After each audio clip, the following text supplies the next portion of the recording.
Ajay Awtaney, who's joining us on ET Now. Ajay, always a pleasure chatting with you. This is Ruchi Bhatia.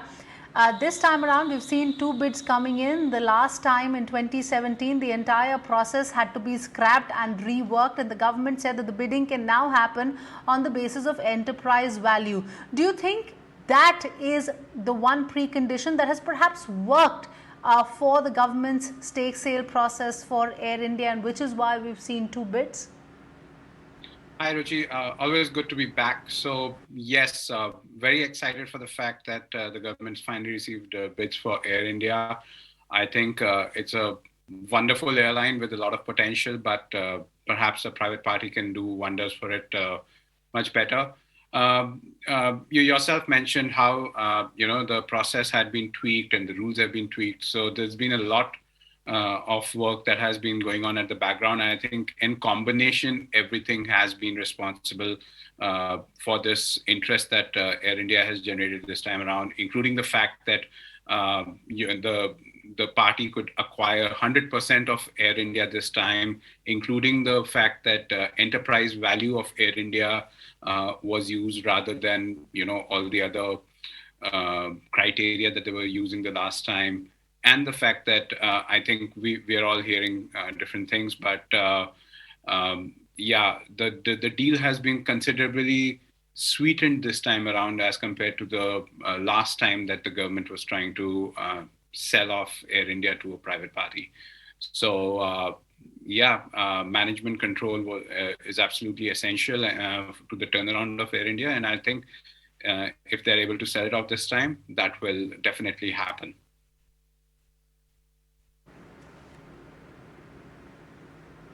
In fact, Ajay, I was speaking to one of the government officials today where he told me that it was in the interest of the government as well to ensure that they find a new buyer for Air India and not just close it, to maintain a larger sanctity of the entire aviation ecosystem as well. Having said that, let's talk about the debt.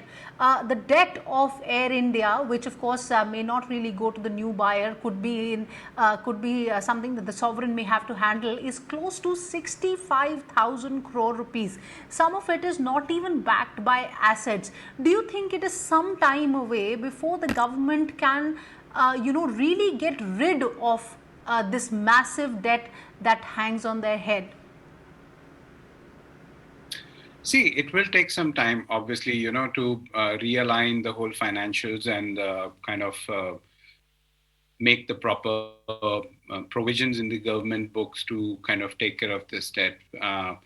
But having said that, it's, to loosely use the term, good riddance for everyone involved, because I think this perpetual debt was one of the reasons why Air India couldn't grow, because they always all the financial resources that the airline generates kind of end up servicing the debt, poorly negotiated contracts perhaps, and so on. So it's a good time for somebody to come in, be the change master, and while the government will have to take care of the existing debt of Air India, at least this will, if the divestment process completes this time, what will be great is that not only will government bandwidth be focused on more important things going forward, but also the fact that you will have a quality airline coming out of India as a result of this privatization of Air India eventually. So it's a win-win for both sides. Ajay, I also want to pick your brains on the fact that, right, and while we were saying that it could be a win-win for both the sides, I understand from the government's perspective, but for the new buyer of Air India, they'll be taking the reins at a time when the entire aviation space is going through a very turbulent time, all thanks to COVID-19. And given the fact that there are concerns, of course, of a third wave that's looming large, many of the countries have not opened up air travel for other countries as well. Do you think the near-term outlook for the new buyer could be a little risky one because we are coming out of the COVID scenario? Yes, Ruchi, the near-term scenario is going to be risky, but whoever's bidding right now is clearly playing the long game, and they know it. That Air India is a strategic asset, right? We know all about how they have been. Air India has been at the service of the nation at all points of time, all sorts of missions they've been running.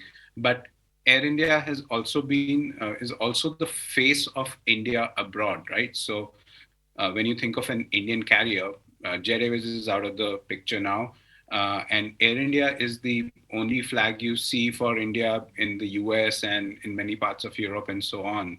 So the point here is that if you acquire Air India, whoever takes on Air India is going to get in one swoop all sorts of access to all sorts of geographies which they will be able to service from India. So, and clearly there's a preference now that Indian carriers should fly non-stop. All these air bubbles that we're seeing right now and all sorts of Vande Bharat flights that we saw over the past 18 months or so.